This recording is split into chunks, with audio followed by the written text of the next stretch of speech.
Skuplje možda nije bolje, a jeftinije možda nije vrijedno novaca. U ovom segmentu ne pričam samo o voiceoveru, već i o reklamama općenito, kako bi ukazao na jedan uobičajen problem. Dakle, što je uopće cilj reklame? Jedna riječ. Pažnja! Cilj je zapravo vezanje određenog osjećaja uz brand i ili proizvod. Ali da bi to ostvarili, prvo moramo dobiti pažnju gledatelja i slušatelja. Ako radite isto što i svi ostali, ulazite u igru opadajućih prinosa na tu pažnju. Ono što bi vam trebao biti cilj je naći sweet spot uloženih resursa naprema dobivene pažnje ili ti engagement.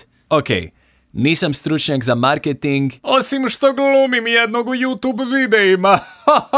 ali mogu podijeliti vlastita iskustva i razmišljanja. Kao naručitelj, vaša je želja da reklama bude što jeftinija. U ovakvim situacijama se izlažete raznim rizicima. Ja ti dadnem glas za voiceover. Ja ti dadnem glas za voiceover. Ja ti dadnem glas za voiceover za 20 kuna. Kao najbolji ishod kojem se možete nadati je ziheraška reklama kojoj je posvećena pažnja koliko je i plaćena. A u najgorem slučaju dobivate manje sposobne ljude koji aljkavo odrade posao po kvaliteti koja je dovoljno dobra da ne nastradaju. Dok vi dobivate malo povećanje prodaje koje smatrate uspješnim, ne možete zapravo vidjeti propuštene rezultate. Ma daj, pusti, dobro je. Ovo je uobičajen problem i u svakodnevnom životu. Sigurno se sjećate kad ste zadnji put kupili jeftiniju stvar, pa je morala ići na popravak, pa sad gubite vrijeme, pa to ne radi kako ste mislili. Joj, šta je meni ovo trebalo?